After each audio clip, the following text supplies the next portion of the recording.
premières annales et l'histoire intellectuelle. Au XXe siècle, la trajectoire de l'histoire intellectuelle en France, au double sens de ses mutations thématiques ou méthodologiques et du déplacement de ses positions dans le champ disciplinaire de l'histoire, a été largement commandée par un discours qui lui était extérieur, celui tenu par les historiens qui, entre les deux guerres mondiales, formulèrent une manière autre d'écrire l'histoire. Il faut donc partir de là et essayer de comprendre comment l'histoire des annales, et au premier chef Lucien Febvre et Marc Bloch, ont pensé ce que devait être l'histoire intellectuelle. Le fait importe non pour une quelconque célébration rétrospective, mais parce que cette approche de l'histoire des idées est devenue progressivement commune chez les historiens, dans la mesure même où la communauté historienne désignée, très abusivement sans doute comme l'école des annales, devenait dominante, intellectuellement d'abord dans les années 30, institutionnellement ensuite après 45. Pour Febvre, penser l'histoire intellectuelle et d'abord réagir devant celle qui s'écrit en son temps. De ce point de vue, la continuité est grande entre les premiers comptes rendus publiés dans la revue de synthèse historique d'Henri Baird avant 14 et ceux qu'il donne aux annales pendant et après la Seconde Guerre mondiale. Soit par exemple les deux longues recensions qu'il consacre dans la revue de Baird en 1907 au livre de La Ruelle sur Budet et en 1909 à celui de Droz sur Proudhon. Deux interrogations s'y trouvent formulées qui donneront les fondements même de ces grands livres, le Luther en 1929 et le Rabelais en 1942. Tout d'abord, peut-on réduire aux catégories traditionnelles dont use l'histoire des idées, Renaissance, humanisme, réforme? Les pensées parfois contradictoires, souvent composites et en tout cas toujours mobiles d'un homme ou d'un milieu. Les désignations rétrospectives et classificatrices sont porteuses de contresens et trahissent le vécu psychologique et intellectuel ancien. Ainsi, par exemple, en désignant du nom même de réforme, à ce début du siècle, le XVIe, l'effort de rénovation religieuse, de renaissance chrétienne d'un Lefebvre et de ses disciples, ne faussons-nous pas déjà en l'interprétant la réalité psychologique d'alors? En se débarrassant des étiquettes, qui en prétendant identifier les pensées anciennes, en fait les travestissent, la tâche des historiens du mouvement intellectuel, comme écrit Febvre, est avant tout de retrouver l'originalité irréductible à toute définition a priori de chaque système de pensée dans sa complexité et ses déplacements. L'effort pour penser le rapport entre les idées ou les idéologies et la réalité sociale à travers des catégories autres que celles de l'influence ou du déterminisme est la seconde préoccupation exprimée par Febvre dès avant 1914. Témoin ce texte de 1909 au sujet du proudhonisme.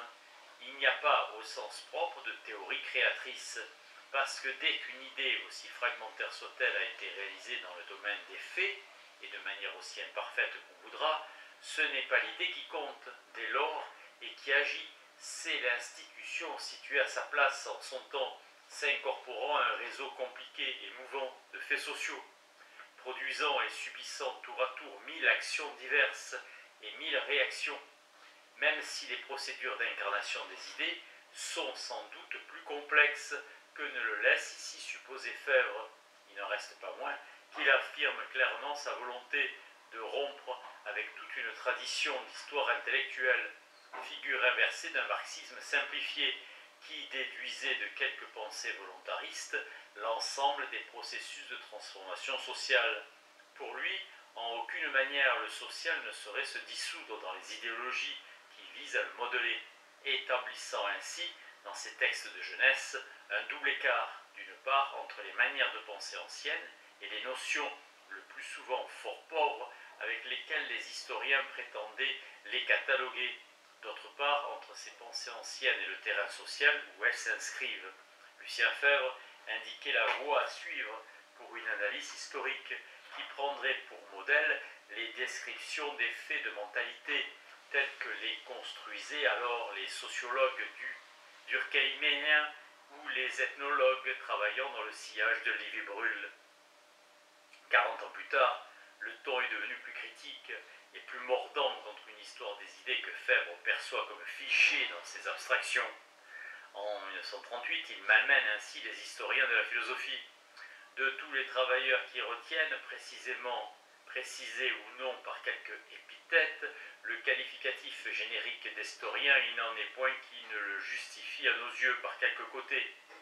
Sauf assez souvent ceux qui s'appliquent à repenser pour leur compte des systèmes parfois vieux de plusieurs siècles, sans le moindre souci d'en marquer le rapport avec les autres manifestations de l'époque qui les vit naître, se trouve ainsi faire très exactement le contraire de ce que réclame une méthode d'historien, et qui, devant ces engendrements de concepts issus d'intelligences désincarnées, puis vivant de leur vie propre en dehors du temps et de l'espace, nouent d'étranges chaînes aux anneaux à la fois irréels et fermés.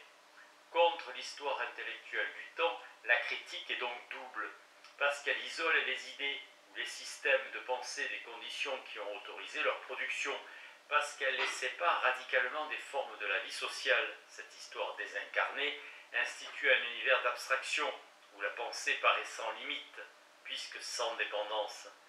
Rendant compte avec admiration du livre d'Étienne Gilson, La philosophie au Moyen-Âge, Febvre revient en 1948 sur cette idée centrale pour lui. Il ne s'agit pas de sous-estimer le rôle des idées dans l'histoire, encore moins de le subordonner à l'action des intérêts.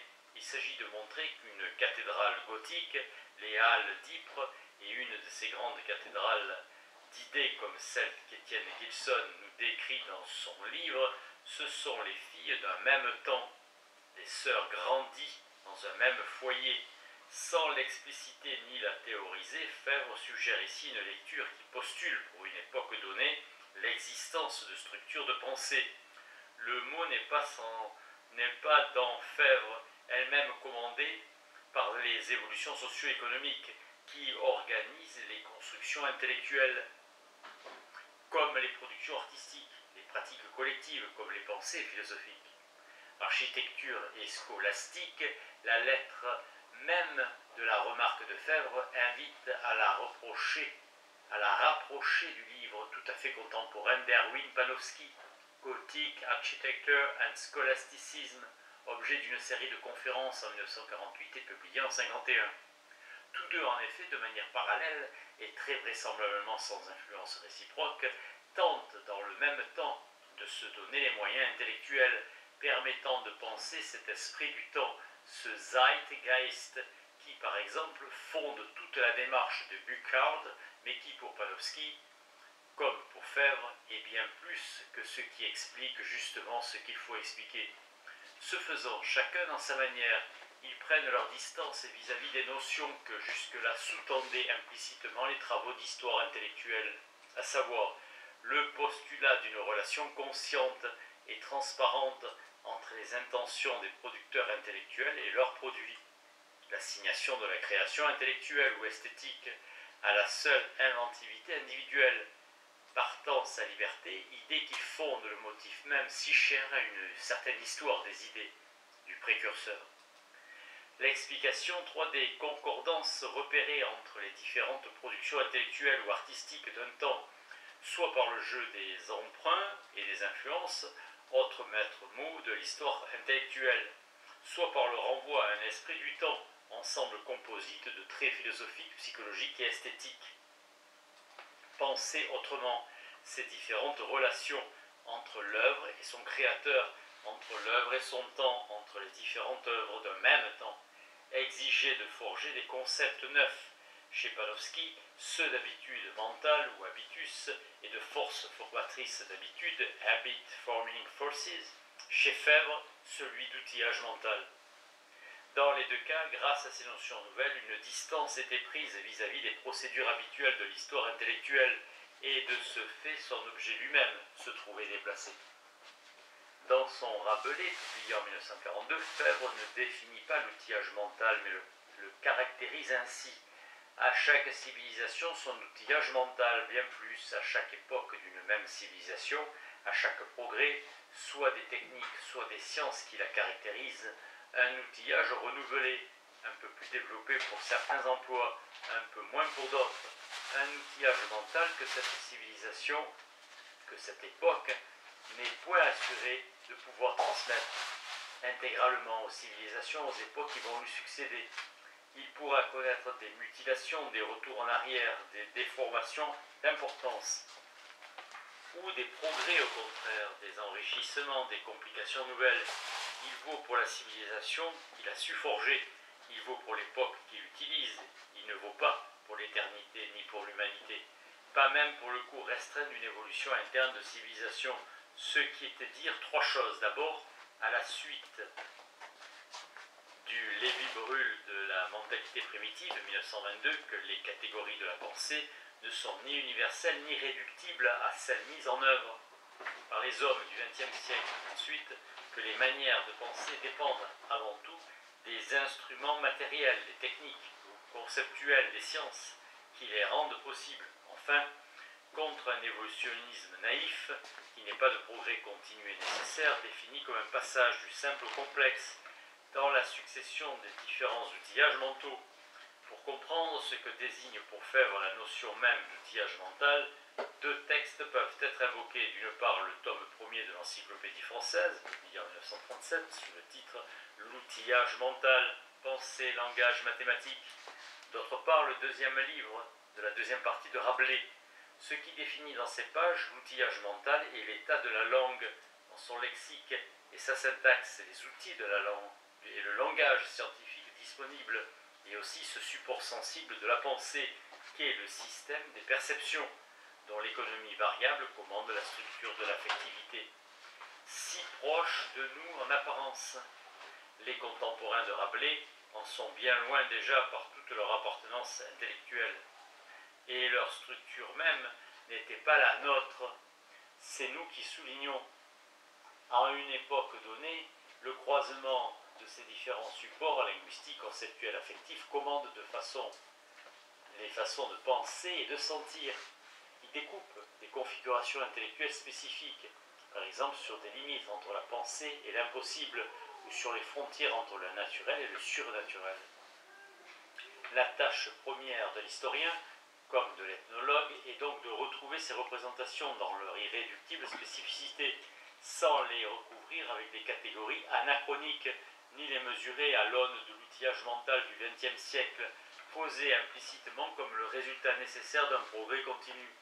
Là encore, Fèvre retrouve Lévi-Brühl pour mettre en garde contre une lecture fautive des pensées anciennes, à preuve la similitude entre l'introduction de la mentalité primitive, au lieu de nous substituer en imagination aux primitifs que nous étudions, et de les faire penser comme nous penserions si nous étions à leur place, ce qui ne peut conduire qu'à des hypothèses tout au plus vraisemblables et presque toujours fausses. Efforçons-nous au contraire de nous mettre en garde contre nos propres habitudes mentales et tâchons de découvrir celles des primitifs par l'analyse de leurs représentations collectives et des liaisons entre ces représentations. Et les premières pages d'un livre publié par Fèvre en 1944, Amour sacré, amour profane, autour de l'heptème-marron. À ses ancêtres prêtaient candidement des connaissances de faits et donc des matériaux d'idées que nous possédons tous, mais qu'aux plus savants d'entre eux il était impossible de se procurer. Imiter tant de bons missionnaires qui jadis revers émerveillaient les îles, car tous les sauvages qu'ils avaient rencontrés croyaient en Dieu. Un tout petit pas de plus et ils seraient de vrais chrétiens.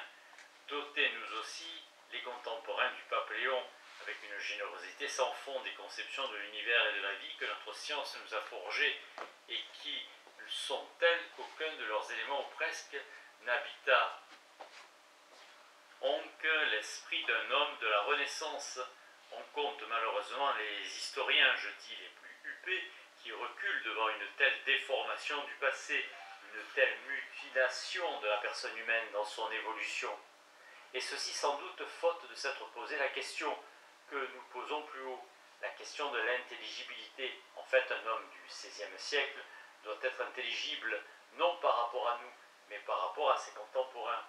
La notion d'outillage mental telle qu'elle est maniée par Fèvre présente toutefois un certain nombre de différences avec les concepts pourtant proches mis en œuvre à la même époque par Panofsky. Tout d'abord, le mot même d'outillage, ou l'expression d'outils mentaux parfois employée par Fèvre, qui suggère l'existence quasi objectivée d'une panoplie d'instruments intellectuels, mots, symboles, concepts, à la disposition de la pensée, fait contraste avec la manière dont Panofsky définit l'habitude mentale, ensemble de schèmes inconscients, de principes intériorisés, qui donnent leur unité aux manières de penser d'un temps tel quel que soit l'objet pensé. Au XIIe et XIIIe siècle, par exemple, ce sont les principes de clarification et de conciliation des contraires qui constituent un modus operandi scolastique dont le champ d'application ne se limite pas à la construction théologique. De ce premier écart en découle un second. Chez Fèvre, l'outillage intellectuel que peuvent manipuler les hommes d'un temps est pensé comme un stock donné de matériaux d'idées, pour reprendre son expression. Dès lors, ce qui différencie les mentalités des groupes sociaux est avant tout l'utilisation plus ou moins étendue qu'ils font des outils disponibles. Les plus savants mettront en œuvre la quasi-totalité des mots ou des concepts existants. Les plus démunis n'utiliseront qu'une part infime de l'outillage mental de leur époque, limitant ainsi par rapport à leurs propres contemporains ce qu'il leur est possible de penser. L'accent chez Panofsky est autre, et paradoxalement plus social. En effet, pour lui, les habitudes mentales renvoient à leurs conditions d'inculcation, partant à ces forces formatrices d'habitude, habit forming forces. Par exemple, l'institution scolaire, dans ses différentes modalités, propres à chaque groupe. Il lui est dès lors possible de comprendre dans l'unité de leur production les homologies de structure existant entre différents produits intellectuels d'un milieu donné, et aussi de penser les écarts entre les groupes comme des différences entre des systèmes de perception et d'appréciation, renvoyant eux-mêmes à des différences dans les modes de formation. C'est une telle conception que se rapproche Marc Bloch, lorsque dans le chapitre de la société féodale intitulé « Façon de sentir et de penser », il hiérarchise niveau de langue et univers culturel en fonction des conditions de formation intellectuelle. Pourtant, manque ici, comme chez Fèvre, l'analyse centrale chez Panofsky des mécanismes par lesquels les catégories de pensée fondamentales deviennent dans un groupe d'agents sociaux donnés des schèmes intériorisés et non sus structurant toutes les pensées ou actions particulières. Malgré cette limite de nature théorique, il est bien clair que la position des historiens de la première génération des Annales a fortement pesé sur l'évolution de l'histoire intellectuelle française. Elle a en effet déplacé le questionnaire lui-même.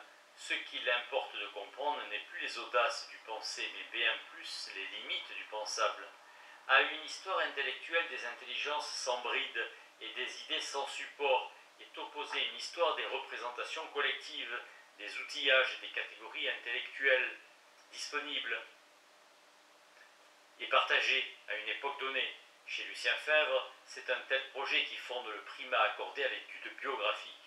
Luther en 1928, Rabelais et Desperriers en 1942, Marguerite de Navarre en 1944, autant de cas où repérer comment, pour les hommes du XVIe siècle, s'organise la perception et la représentation du monde, comment se définissent les limites de ce qui est alors possible de penser, comment se construisent des rapports propres à l'époque entre religion, science et morale. Ainsi, l'individu est rendu à son temps puisque, quel qu'il soit, il ne peut se soustraire aux déterminations qui règlent les manières de penser et d'agir de ses contemporains. La biographie intellectuelle, à la manière de Fèvre, est donc en fait histoire sociale, puisqu'elle situe ses héros à la fois comme témoins et produit des contraintes qui bornent la libre invention individuelle. La voie étant ainsi ouverte une fois abandonnée, le goût particulier de Fèvre pour la biographie, à une histoire des systèmes de croyances, de valeurs et de représentations propres à une époque ou un groupe, désigné dans l'historiographie française par l'expression d'autant plus englobante que son contenu notionnel reste flou. L'histoire de mentalité, c'est elle qu'il nous faut maintenant examiner.